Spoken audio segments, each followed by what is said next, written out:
की शुरुआत देश ने 15 से 18 साल की उम्र के बच्चों के लिए वैक्सीनेशन से की थी।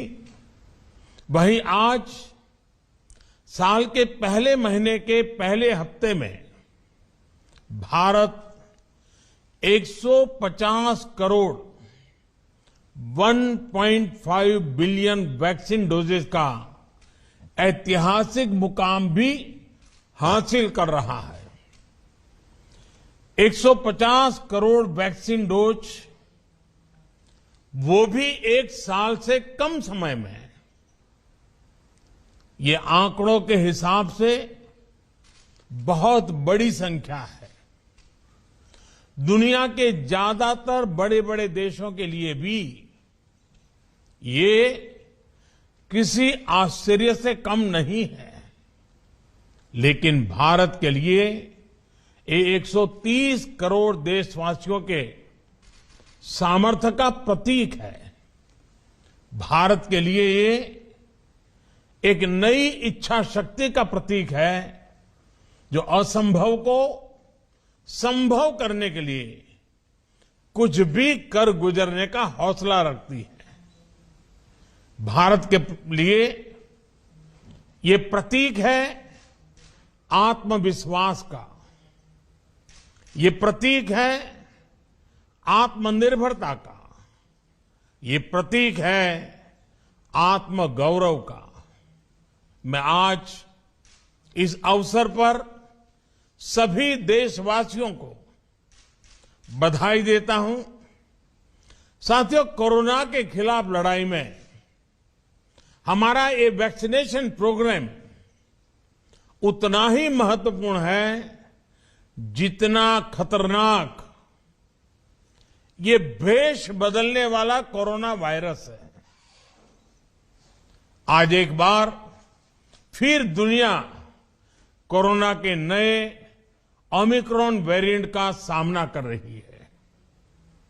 हमारे देश में भी इस नए वेरिएंट के कारण केसेस तेजी से बढ़ रहे हैं। इसलिए 150 करोड़ वैक्सीन डोज का यह सुरक्षा कवच हमारे लिए बहुत महत्वपूर्ण हो जाता है। आज भारत की वयस्क जनसंख्या में से 90% से ज्यादा लोगों को वैक्सीन की एक डोज लग चुकी है। सिर्फ 5 दिन के भीतर ही 1.5 करोड़ से ज्यादा बच्चों को भी वैक्सीन की डोज लगाई जा चुकी है। ये उपलब्धि पूरे देश की है, हर सरकार की है।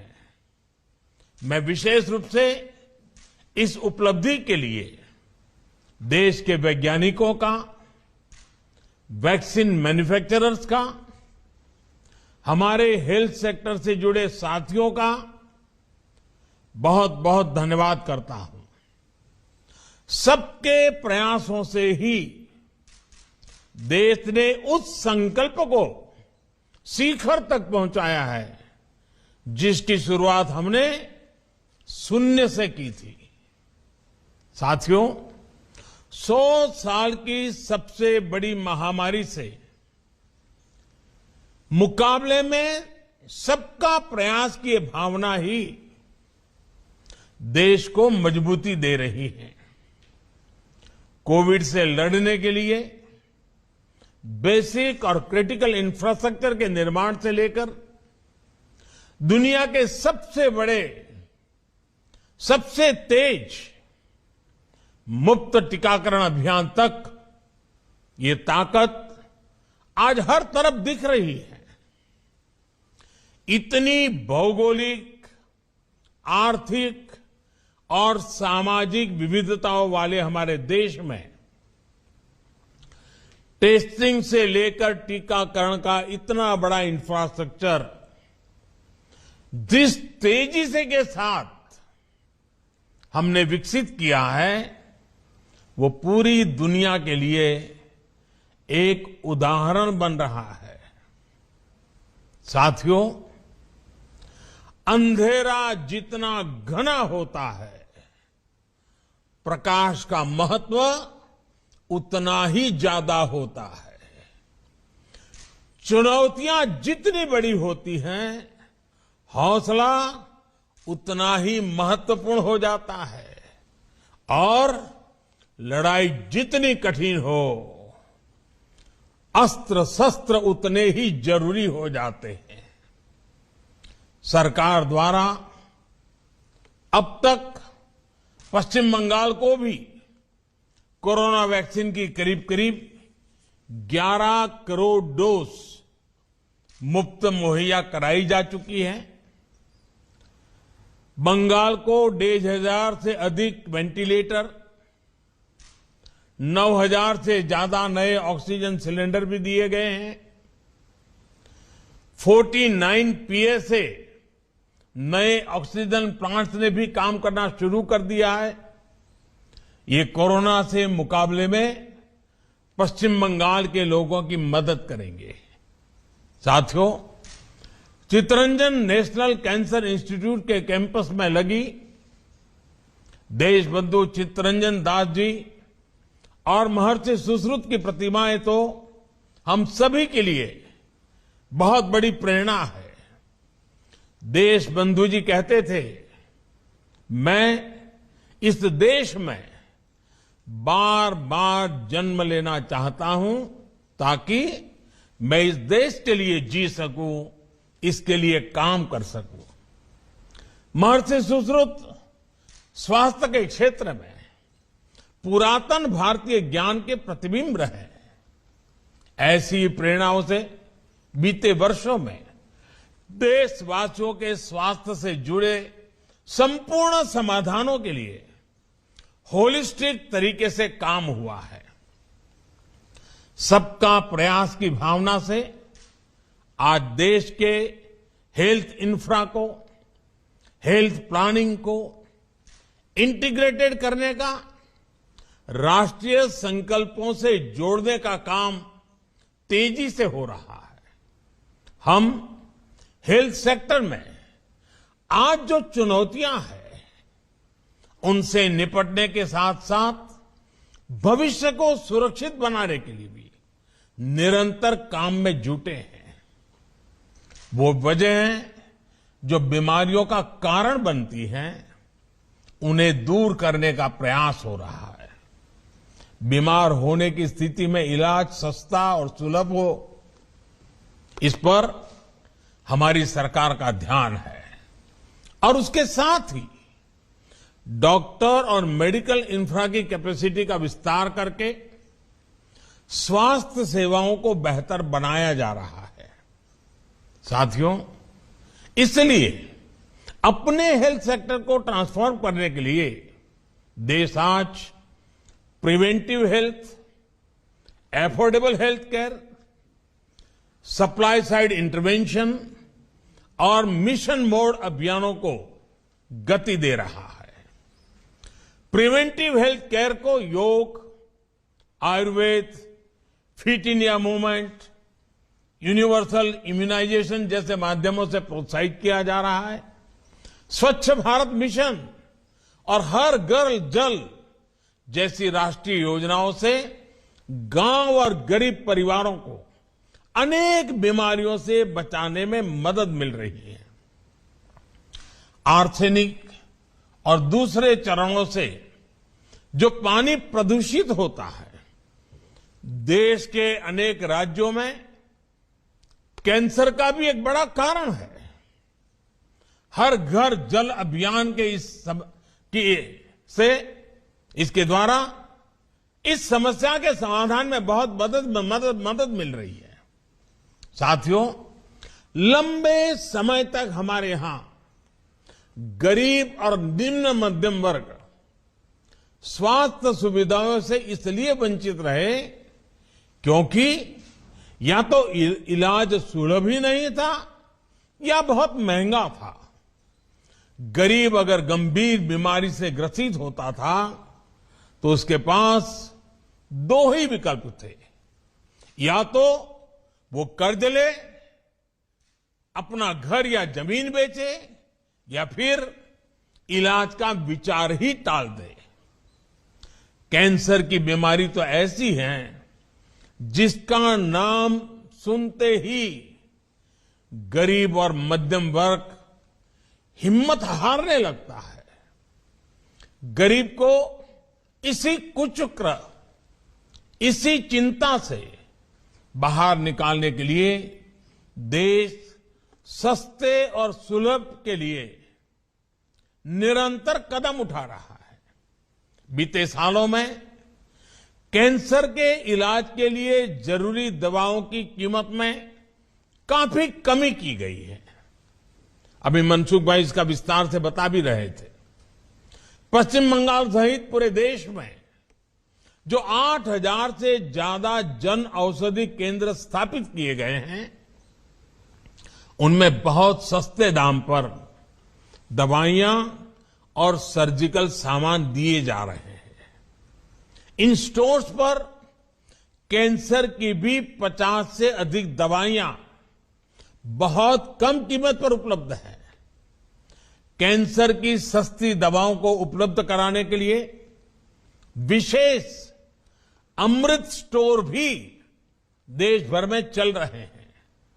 सरकार का यही सेवा भाव, यही संवेदनशीलता गरीबों को सस्ता इलाज सुनिश्चित करने में मदद कर रहा है।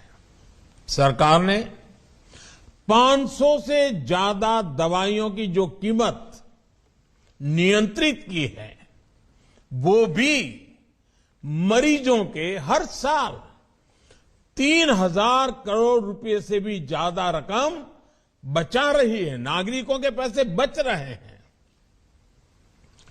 कोरोनरी स्टेंट्स की कीमत तो फिक्स किए जाने की वजह से हार्ट के मरीजों के हर साल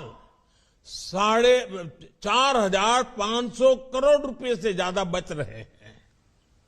सरकार ने नी इम्प्लांट्स की कीमत कम करने का जो निर्णय किया, उसका विशेष लाभ हमारे सीनियर सिटीजन्स को, हमारे बुजुर्ग माताओं बहनों को, पुरुषों को उसका लाभ हुआ है।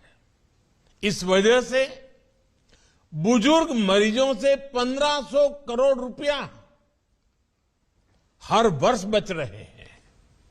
सरकार जो प्रधानमंत्री नेशनल डायलिसिस प्रोग्राम चला रही है, उसकी मदद से 12 लाख गरीब मरीजों को मुफ्त डायलिसिस की सुविधा मिली है।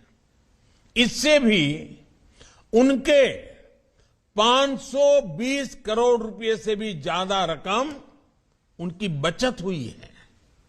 साथियों, आयुष्मान भारत योजना आज एफोर्डेबल और इंक्लूसिव हेल्थ केयर के मामले में एक ग्लोबल बेंचमार्क बन रही है। पीएम जय के तहत देश भर में 2,60,00,000 से ज्यादा मरीज अस्पतालों में अपना मुफ्त इलाज करा चुके हैं। अनुमान है कि अगर ये योजना नहीं होती तो इन्हीं मरीजों के अपने इलाज पर 50 से 60,000 करोड़ रुपए खर्च करने पड़ते। साथियों, आयुष्मान भारत का लाभ 17 लाख से ज्यादा कैंसर के मरीजों को भी हुआ है। चाहे कीमोथेरेपी हो, रेडियोथेरेपी हो या फिर सर्जरी, इन मरीजों को अस्पताल में हर सुविधा मुफ्त मिली है। कल्पना कीजिए, सरकार के ये प्रयास नहीं होते तो कितने गरीबों का जीवन संकट में फंस जाता या कितने परिवार कर्ज के कुचक्र में फंस जाते। साथियों, आयुष्मान भारत सिर्फ मुफ्त इलाज का माध्यम पर नहीं है, बल्कि अर्ली डिटेक्शंस, अर्ली ट्रीटमेंट, इसमें भी बहुत कारगर सिद्ध हो रही है। ये कैंसर जैसी सभी गंभीर बीमारियों के लिए बहुत आवश्यक है। वरना हमारे यहां तो ज्यादातर मामलों में कैंसर का पता लास्ट स्टेज में ही चलता था, जब बीमारी लाइलाज हो जाती थी। इसी समस्या को दूर करने के लिए 30 वर्ष से अधिक आयु के साथियों में डायबिटीज, हाइपरटेंशन और कैंसर की स्क्रीनिंग पर बल दिया जा रहा है।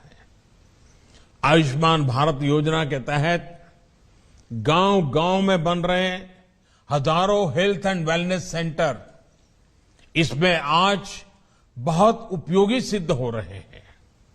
बंगाल में भी ऐसे 5000 से ज्यादा हेल्थ एंड वेलनेस सेंटर बनाए गए हैं। देश भर में लगभग 15 करोड़ लोगों को ओरल, ब्रेस्ट और सर्वाइकल कैंसर के लिए स्क्रीन किया जा चुका है। स्क्रीनिंग के बाद जिनमें लक्षण दिखते हैं, उनके इलाज के लिए गांव के स्तर पर ही हजारों स्वास्थ्य कर्मियों को विशेष रूप से ट्रेन भी किया गया है। साथियों, एक और बहुत बड़ी समस्या हमारे हेल्थ सेक्टर की रही है डिमांड और सप्लाई में बहुत बड़ा गैप। डॉक्टर और दूसरे हेल्थ प्रोफेशनल्स हो या फिर हेल्थ इंफ्रास्ट्रक्चर, डिमांड और सप्लाई के इस गैप को भरने के लिए भी देश में आज मिशन मोड पर काम हो रहा है। साल 2014 तक देश में अंडर ग्रेजुएट और पोस्ट ग्रेजुएट सीटों की संख्या 90,000 के आसपास थी। पिछले 7 सालों में इनमें 60,000 नई सीटें जोड़ी गई हैं। साल 2014 में हमारे यहां सिर्फ 6 एम्स होते थे। आज देश 22 एम्स के सशक्त नेटवर्क की तरफ बढ़ रहा है। भारत के हर जिले में कम से कम एक मेडिकल कॉलेज जरूर हो, इसके लिए काम किया जा रहा है। इन सभी संस्थानों में कैंसर जैसी गंभीर बीमारियों के इलाज की सुविधाएं जोड़ी जा रही है। देश में कैंसर केयर इंफ्रास्ट्रक्चर को मजबूत करने के लिए 19 स्टेट कैंसर इंस्टीट्यूट्स और 20 टर्सरी केयर कैंसर सेंटर्स भी स्वीकृत किए गए हैं। 30 से अधिक संस्थानों पर तेजी से काम चल रहा है। पश्चिम बंगाल में भी कोलकाता, मुर्शिदाबाद और वर्धमान के मेडिकल कॉलेज में अब कैंसर से मरीजों का इलाज और आसानी से हो जाएगा। हमारे आरोग्य मंत्री मनसुख भाई ने इसका विस्तार से वर्णन भी किया है। इन सारे प्रयासों का एक बहुत बड़ा प्रभाव हमारे देश में डॉक्टरों की उपलब्धता पर पड़ेगा। जितने डॉक्टर देश में पिछले 70 वर्षों में बने, उतने डॉक्टर देश में अब अगले 10 वर्षों में बनने जा रहे हैं।